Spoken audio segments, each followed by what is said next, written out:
다 함께 찬송가 28장 부르시면서 화요일 새벽 예배를 하나님께 올려드리겠습니다.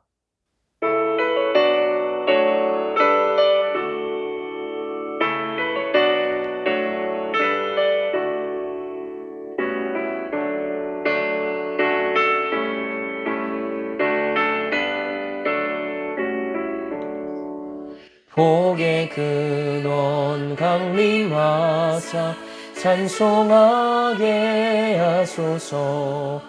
한량없이 자비하신 승량할 길 없도다. 천사들의 찬송가를 내게 가르치소서. 구속하신 그 사랑을 항상 찬송합니다.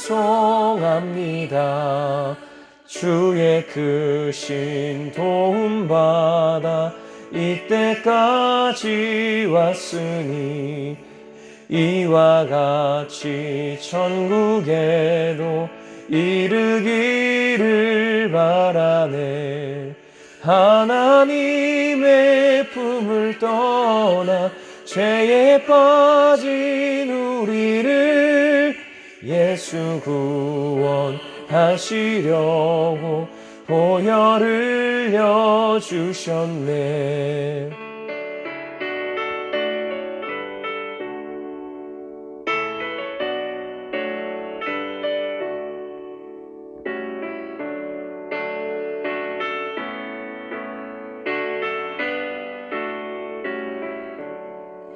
주의 귀한 은혜 받고 일생 빚진 자 되네. 주의 은혜 사슬 되사 나를 주께 매소서. 우리 마음은 연약하여 범죄하기 쉬우니 하나님이 받으시고 천국인을 지소서. 아멘.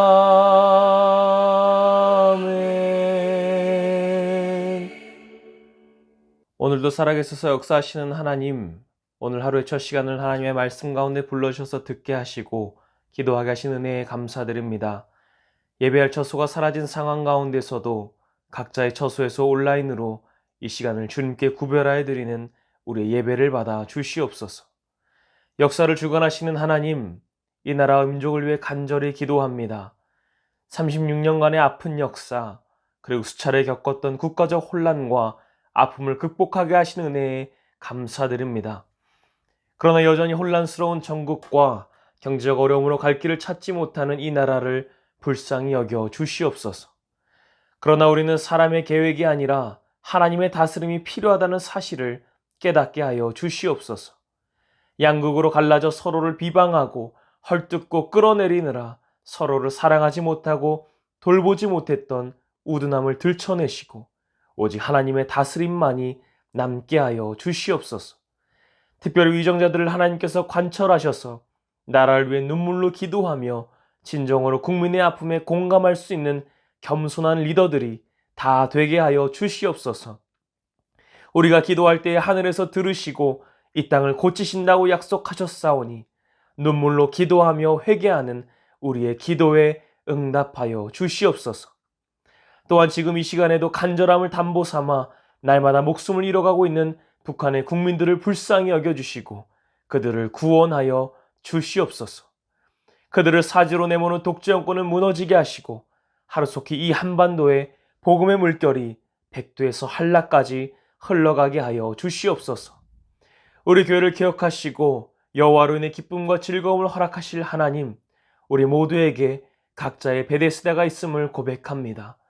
때론 내 형편이 좋지 못하다는 이유로, 때로는 다른 환경을 핑계로 들었던 적은 없는지 돌아봅니다. 누군가가 와서 내 형편을 회복시켜주고 나를 이끌어주기를 기다렸던 그 연약함에서 벗어나기를 간절히 소망합니다. 내가 낫고자 하느냐는 주님의 또렷한 음성을 들을 수 있게 하여 주시옵소서. 그때 예 주님이라고 단번에 응답하며 그 말씀에 순종하며 일어설 수 있는 힘을 허락하여 주시옵소서. 우리 교회가 겪고 있는 아픔에도 외면하지 않으시는 하나님, 상황과 조건은 변할지라도 우리 교회를 향한 하나님의 뜻은 단 한 번도 변하신 적이 없으심을 믿습니다. 우리 교회를 회복시켜 주시옵소서. 우리 교회를 주님의 손으로 감싸 주셔서 이 어려운 상황도 헤쳐나가게 하시고 21일에 있을 관리처분 취소 소송에도 하나님께서 사랑하시는 우리 교회가 승리할 수 있도록 그 결과를 이끌어 주시옵소서. 그리하여 더욱이 예수 그리스도의 복음을 전하는 일에 앞장서는 우리 교회가 되게 하여 주시옵소서. 이 부르심과 소명을 위해 새성전이라는 사명을 주셨으니 그 사명이 성취된 날이 가까워질 때마다 더욱 큰 힘을 내며 주님이 주실 힘을 얻고 살아갈 용기를 얻게 하여 주시옵소서. 이를 위해 발벗고 나서서 수고하시고 고민하시고 애쓰시는 담임 목사님과 장로님들과 날마다 성전을 사모하며 각자의 삶의 자리에서 기도하시는 성도님들을 성령으로 무장시켜 주시옵소서. 그리하여 지치지 않게 하시고 실망하지 않게 하시고 끝까지 견뎌 이겨낼 수 있는 힘을 허락하여 주시옵소서. 유아에서 노년에 이르는 모든 성도님들과 모든 교역자들과 그 가정들마다 한 몸이 되어 주님의 사명을 감당할 수 있는 힘을 허락하여 주시옵소서. 우리가 보내는 모든 순간순간들이 아쉬움으로 남지 않게 하시고 올 한 해 여호와로 인해 기뻐할 수 있는 우리 교회가 되기를 기대하며 맡겨진 일에 충성하게 하시고 세상이 주는 만족이 아닌 하나님의 위로를 구할 수 있는 우리가 되게 하여 주시옵소서. 또한 가족과 자녀들의 인가 기도를 위해 간절히 기도하는 성도들이 있사오니 그들의 기도가 땅에 떨어지는 것 하나 없이 모두 하나님께 닿게 하시며 결국 그 열매의 결실을 맺는 날을 반드시 보게 하여 주시옵소서. 특별히 자라나는 교회 학교와 청년부에도 믿음의 분별력을 허락하시고 자라나는 과정 가운데 늘 하나님의 말씀이 새겨지게 하시며 그 인생에 하나님의 일하심을 날마다 경험케 하시며 하나님을 떠나지 않는 삶이 되게 하여 주시옵소서. 또한 여러 질병에 이르 육신이 아픈 가운데에도 주님의 은혜를 사모하며 주님께 간절히 기도드리는 성도님들과 그렇지 못한 상황으로 인해 집에서 병상에서 요양원에서 간절히 기도하시는 성도님들을 기억하여 주시옵소서. 혹여나 도저히 기도할 수 없는 상황에 있는 환우들의 간절한 마음을 대신하여 기도하오니 우리의 기도에 응답하여 주시옵소서. 신체의 일부가 떨어져 나가는 것과 같은 고통을 겪고 아무것도 할 수 없어 무기력한 상황에 빠져있는 환우들을 불쌍히 여겨 주시옵소서. 무엇을 하실 수 있거든 불쌍히 여겨달라는 그런 간구를 드리는 우린이지만 그 연약한 믿음에도 할 수 있거든이 무슨 말이냐, 믿는 자에게는 능히 하지 못할 일이 없느니라고 응답하시는 주님, 오직 예수 그리스도의 이름에 능력이 있음을 믿사오니 이 시간 예수 그리스도의 이름으로 선포할 때에 우리를 묶고 있는 모든 두려움과 절망과 죄와 질병과 암세포와 죽음과 어둠의 영이 떠나가게 하여 주시옵소서. 십자가에서 흘리신 예수 그리스도의 보혈로 우리가 안수하는 곳마다 깨끗이 치유되게 하여 주시옵소서. 환우들의 질병이 영혼까지 흔들지 못하게 하시고 삶의 끝자락에 서 있는 것 같은 순간에 손 내미시는 주님의 손을 꼭 붙잡게 하여 주시옵소서. 시술과 수술의 과정을 겪고 회복을 기다리는 성도님들께도 끝까지 포기하지 않는 믿음을 허락하셔서 반드시 낫게 됨을 경험케 하여 주시옵소서. 연로하신 성도님들은 그토록 간절히 바라는 새성전에서 함께 예배드릴 수 있는 은혜 또한 허락하여 주시옵소서. 또한 육신의 질병과 관계적 어려움과 마음의 병을 지고 있는 성도들이 있다면 그 마음을 위로하시고 보살펴 주셔서 무너진 마음을 붙잡고 일어설 수 있는 힘 또한 허락하여 주시옵소서. 우리 교회가 돕는 모든 선교지를 위해 기도합니다. 국내와 세계 구석구석에 나아가 종교의 자유가 억압된 곳에서, 분쟁과 전쟁이 있는 그곳에서 목숨 걸고 하나님의 복음을 전하고 계시는 목사님들과 선교사님들과 그 가정들을 지켜 주시옵소서. 선교의 사역을 감당하실 때마다 지치지 않는 힘을 허락하여 주시고 부족함이 없고 모자람이 없도록 재정을 채워주시며 그 지역이 복음화되고 하나님의 나라를 닮아가는 선교지들이 다 되게 하여 주시옵소서. 또한 북가 등 새로운 교회 건축 또한 원활하게 진행될 수 있도록 인도하여 주시옵소서. 이 시간 함께 말씀을 나눕니다. 우리들의 영안이 열리게 하시고 그 말씀을 온전히 받아 각자의 삶에서 적용하며 오늘 우리에게 주신 하루를 주님과 동행하며 말씀으로 승리케 하여 주시옵소서. 우리 주 예수 그리스도의 이름으로 간절히 기도하옵나이다. 아멘. 오늘의 성경 말씀은 출애굽기 24장의 말씀입니다. 출애굽기 24장의 말씀을 PRS 성경 읽기로 함께 읽고 말씀 나누겠습니다. 제 24장. 또 모세에게 이르시되 너는 아론과 나답과 아비후와 이스라엘 장로 70명과 함께 여호와께로 올라와 멀리서 경배하고 너 모세만 여호와께 가까이 나아오고 그들은 가까이 나오지 말며 백성은 너와 함께 올라오지 말지니라. 모세가 와서 여호와의 모든 말씀과 그의 모든 율례를 백성에게 전하매 그들이 한 소리로 응답하여 이르되 여호와께서 말씀하신 모든 것을 우리가 준행하리이다. 모세가 여호와의 모든 말씀을 기록하고 이른 아침에 일어나 산 아래 제단을 쌓고 이스라엘 12지파대로 12기둥을 세우고 이스라엘 자손의 청년들을 보내어 여호와께 서로 번제와 화목제를 드리게 하고 모세가 피를 가지고 반은 여러 양푼에 담고 반은 제단에 뿌리고 언약서를 가져다가 백성에게 낭독하여 듣게 하니 그들이 이르되 여호와의 모든 말씀을 우리가 준행하리이다. 모세가 그 피를 가지고 백성에게 뿌리며 이르되 이는 여호와께서 이 모든 말씀에 대하여 너희와 세우신 언약의 피니라. 모세와 아론과 나답과 아비후와 이스라엘 장로 70인이 올라가서 이스라엘의 하나님을 보니 그의 발 아래에는 청옥을 편 듯하고 하늘같이 청명하더라. 하나님이 이스라엘 자손들의 존귀한 자들에게 손을 대지 아니하셨고 그들은 하나님을 뵙고 먹고 마셨더라. 여호와께서 모세에게 이르시되 너는 산에 올라 내게로 와서 거기 있으라. 네가 그들을 가르치도록 내가 율법과 계명을 친히 기록한 돌판을 네게 주리라. 모세가 그의 부하 여호수아와 함께 일어나 모세가 하나님의 산으로 올라가며 장로들에게 이르되 너희는 여기서 우리가 너희에게로 돌아오기까지 기다리라. 아론과 훌이 너희와 함께 하리니 무릇 일이 있는 자는 그들에게로 나아갈지니라. 모세가 산에 오르매 구름이 산을 가리며 여호와의 영광에 시내산 위에 머무르고 구름이 엿새 동안 산을 가리더니 일곱째 날에 여호와께서 구름 가운데서 모세를 부르시니라. 산 위에 여호와의 영광이 이스라엘 자손의 눈에 맹렬한 불같이 보였고 모세는 구름 속으로 들어가서 산 위에 올랐으며 모세가 40일 40야를 산에 있으니라.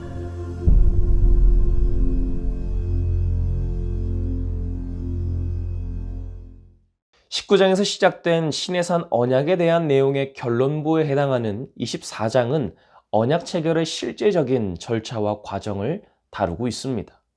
보다 자세하게 보면 1절에서 11절은 언약 체결을 위한 제사 의식을 거행하고 언약서를 낭독하며 피를 뿌리는 의식을 통해 시내산 언약이 마침내 공식적으로 체결되는 장면을 기록하고 있습니다. 이어지는 12절에서 18절은 시내산 언약 체결 직후에 모세가 하나님의 명령에 의하여 장차 자신의 후계자가 될 여호수아만을 대동하여 하나님께서 직접 기록하신 십계명 돌판을 받기 위해 시내산으로 올라가는 사건을 기록하고 있습니다. 그런데 오늘 우리는 시내산 언약을 체결하는 사건을 먼저 유심히 살펴보려 합니다. 이 사건은 출애굽 시대에만 한정적으로 이루어진 사건이 아니라 성경적으로 전반에 걸쳐서 또 그리고 오늘을 살아가는 우리의 시선에도 비추어 통상적으로 이해되어야 합니다. 출애굽 시대의 이스라엘 백성들, 그리고 예수님 시대의 이스라엘 민족들, 그리고 오늘을 사는 그리스도인 모두가 성도이자 하나님의 자녀이자 천국의 시민으로서 새로운 정체성을 가지고 새로운 삶을 시작하는 자들이라는 것입니다. 이러한 자들에게 주어진 하나님의 언약이 모세 시대부터 이어져 지금 이 순간에도 여전히 살아서 우리에게 증언하고 있기 때문입니다. 그렇다면 그 언약은 어떻게 체결되었고 그 당시 이스라엘 민족들과 오늘 사는 우리들에게는 어떤 의미를 부여하고 있는지를 함께 나눠보려고 합니다. 먼저 하나님께서는 모세에게 아론과 그의 두 아들 나답과 아비후 그리고 이스라엘 장로 70명으로 하여금 하나님께로 올라와 멀찍이서 엎드려 경배하게 하시고 오로지 모세만 홀로 하나님께 나아오게 하셨습니다. 그런 후에 다시 모세는 백성들에게로 내려가서 시내산에 머물며 하나님께 받은 말씀과 율례들을 전했고 이스라엘 백성들은 그 모든 말씀들을 지키겠다고 한 목소리로 응답했습니다. 그들이 한 소리로 응답하여 이르되 여호와께서 말씀하신 모든 것을 우리가 준행하리이다. 여러분, 준행한다는 말에는 일하다, 수고하다, 준비하다, 행하다라는 뜻을 가진 미완료 동사입니다. 그렇기 때문에 이스라엘 민족의 응답은 우리가 끊임없이 하나님의 말씀을 쫓아 행하겠습니다라는 단호한 의지가 깃들어 있는 표현입니다. 그리고 이러한 고백은 7절에서 다시 한 번 더 고백하면서 반복하고 있습니다. 하나님의 말씀을 그저 읽고 듣는 것으로 만족하지 않는다는 것이었습니다. 그 말씀하신 바를 우리의 삶에 적용하며 매 순간 실천해감으로 하나님의 뜻을 온전히 성취해 나가겠다는 결단이었습니다. 그 말씀대로 살아가고자 한다면 이스라엘 백성들이 보여준 것처럼 그 말씀을 쫓아 순종하겠다는 적극적인 의지가 수반되어야 하는 것입니다. 비록 이스라엘 백성들은 얼마 지나지 않아서 금송아지를 숭배하는 그런 죄를 범하기는 했지만 그렇다 할지라도 당시로서는 이 고백이 참되고 진실한 고백이었음을 보여주는 것입니다. 이스라엘 백성들의 긍정적인 답변을 들은 모세는 하나님의 말씀을 모두 기록하였고 이튿날 아침에는 일찍이 일어나서 하나님과 이스라엘 사이의 언약 관계를 체결하기 위한 구체적인 의식을 집행합니다. 그 첫 작업으로 먼저 시내산 기슭에 하나님의 임재를 상징하는 제단을 쌓았고 이어서 이스라엘 12지파의 수에 맞추어 기둥 12개를 세웠습니다. 또한 젊은이들에게는 수송아지들을 잡아서 하나님께 번제와 화목제를 드리게 했습니다. 하나님과 언약을 체결하기 전에 번제와 화목제를 드렸던 것은 참으로 적절한 조치였습니다. 희생제물을 태워서 그 올라가는 연기로 하나님께 번제를 드리는 것은 하나님께 대한 온전한 충성과 전적인 헌신을 표현하는 것입니다. 또한 하나님과 경배자의 화목과 친교를 상징하는 화목제를 드려서 하나님께 베푸신 은총과 구원과 그 복을 감사하며 또 자원하는 심정으로 기쁨을 표현한 것입니다. 이제 모세는 제사를 드리기 위해 흘린 희생제물의 피의 반을 먼저 양푼에 담아놨습니다. 그리고 또다시 절반을 취해서 그 제단에 뿌렸습니다. 이제 막 생명을 취하여 죽인 그 짐승의 피는 생명을 상징하는 것입니다. 그래서 각종 제사와 언약 체결에 있어서 그 피는 아주 필수적인 요소였습니다. 그런 맥락에서 모세가 하나님과 이스라엘 사이에 언약을 체결하기에 앞서 희생의 피를 취한 것은 생명을 담보하고 그 언약을 기필코 준수하겠다는 결연한 의지를 반영한 것입니다. 피를 취하고 제단 위에 뿌린 행동은 하나님과 인간 사이에 결속 의식을 표현한 것인데 이 피로 인하여 언약 백성들이 거룩하여지고 하나님께로 나아갈 수 있는 길이 열리게 된 것입니다. 그리고 나아가 그 언약을 지키지 않을 때에는 죽음으로써 책임을 지겠다는 의지의 표현이었습니다. 번제와 화목제를 드리고 희생제물의 피를 취하고 제단에 뿌린 후에 모세는 언약서를 가져다가 백성들에게 낭독해 주었습니다. 그리고 이스라엘 백성들은 처음에 모세가 하나님의 말씀과 율례들을 낭독했을 때처럼 다시 한번 하나님의 모든 말씀을 준행하겠다고 한 목소리로 응답했습니다. 그 응답은 사실 2개의 문장인데 직역하면 이렇습니다. 우리는 하나님의 말씀대로 행할 것입니다. 그리고 우리는 그 하나님의 말씀에 순종할 것입니다. 이제 모세는 양푼에 미리 담아두었던 절반의 피를 백성들에게 뿌립니다.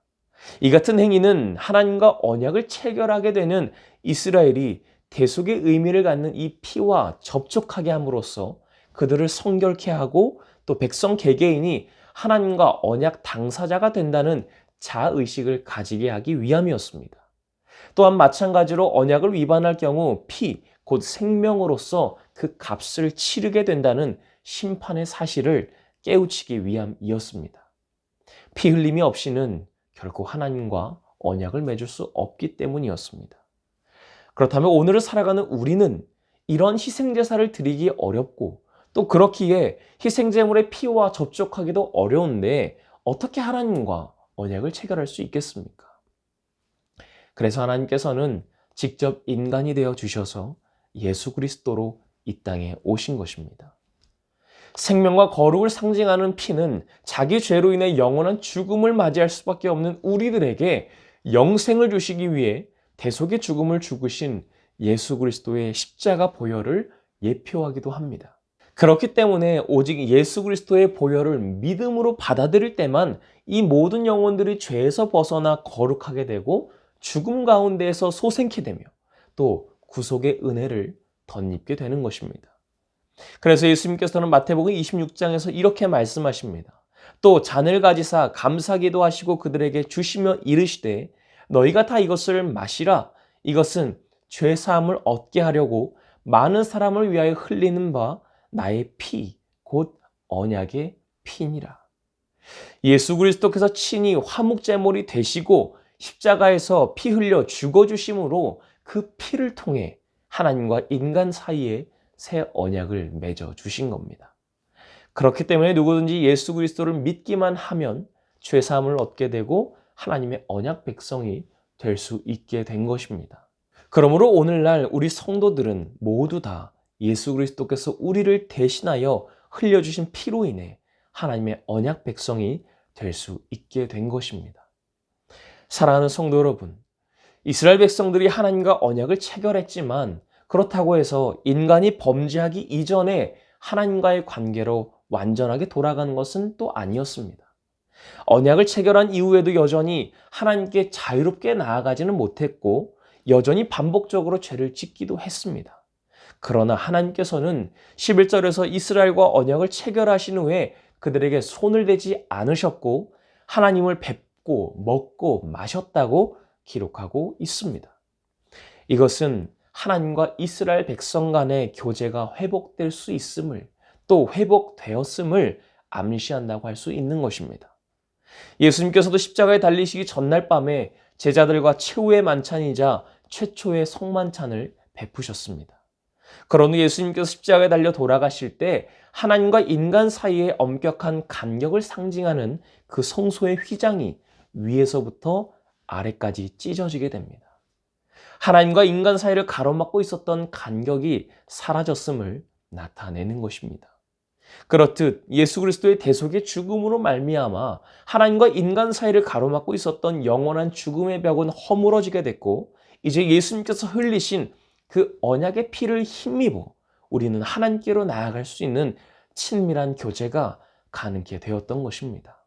그러므로 예수 그리스도의 보혈의 공로로 새로운 언약 백성이 된 우리는 날마다 하나님께로 가까이 나아가는 삶을 살아가야 한다는 것입니다. 이처럼 우리가 하나님의 언약 백성이 되는 것은 큰 특권이자 축복입니다. 그러나 모든 나라의 백성이 그러하듯이 하나님의 언약 백성에게도 그 의무가 있습니다. 그것은 바로 하나님의 법, 하나님의 말씀에 순종하는 것입니다. 하나님의 언약 백성으로서 특권을 누리며 복된 삶을 살고자 한다면, 그래서 진정 하나님 곁에서 영원한 삶을 살고 싶다면 하나님의 말씀에 순종하고 그 말씀대로 행하는 삶을 살아야 하는 것입니다. 그렇게 하나님의 언약 백성으로 살아가고자 다짐하며 그 말씀에 순종하고자 결단할 수 있는 저와 여러분들의 삶의 모습이 되시기를 주님의 이름으로 간절히 축원합니다. 함께 기도하겠습니다. 자격 없는 우리를 먼저 사랑하시고 영원한 죽음으로부터 벗어나 당신의 곁에 두고자 이 세상에 내려오신 하나님, 당신의 그 죽으심이 우리를 살게 하셨고 당신이 흘리신 그 피가 우리로 하여금 언약 백성이 되게 하셨음을 깨닫게 됩니다. 이 세상에서 언약 백성으로 살아가고자 하는 것이 때로는 버겁고 힘들 때도 있지만 우리를 살리신 하나님의 말씀에 순종하며 그 말씀대로 살아내길 원하오니 우리에게 힘을 더하여 주시옵소서. 또한 우리 교회의 7가지 기도 제목을 가지고 함께 기도하시고 특별히 교회 건축과 환우들의 치유와 21일에 있을 관리처분 취소 소송을 위해서 그리고 우리가 가져온 모든 기도의 제목들을 위해 간절히 기도하시고 삶의 자리로 돌아가겠습니다.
아멘.